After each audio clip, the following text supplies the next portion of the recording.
दापोली खेड मार्गावरच्या शिरसिंगे फाट्याजवळ दुचाकीचा अपघातामध्ये एका मुलीचा मृत्यू.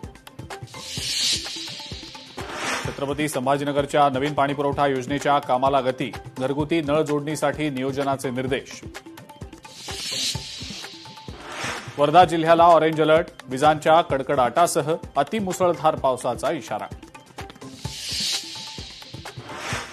यवतमाळच्या राळेगावात शिक्षकांची टंचाई. 18 शाळा शिक्षकांविना, 30 शाळा एकाच शिक्षकावर. पालक आणि नागरिकांमध्ये चिंता व्यक्त. राज्यातल्या साखरेच्या दरात पुन्हा एकदा वाढ. घाऊक आणि किरकोळ बाजारात दराचा उच्चांक. महादेव ॲप प्रवर्तकांनी जमवली 43,000 कोटींची माया. ईडीच्या तपासातनं खळबळजनक खुलासा.